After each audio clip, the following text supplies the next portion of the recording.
Jag har fångat en råtta och nu tänker jag gå och stänga in den så att den inte kan ta sig ut.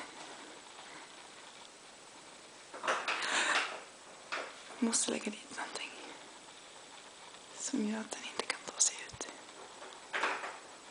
Jävlar om den tar sig ut. Då skiter jag på mig.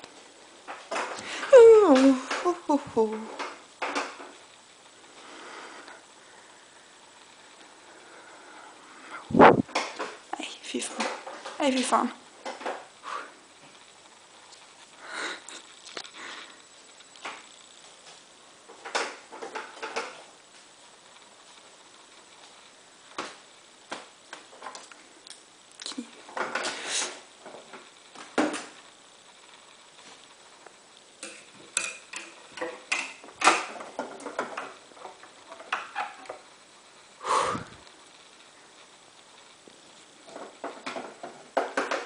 Nu är det.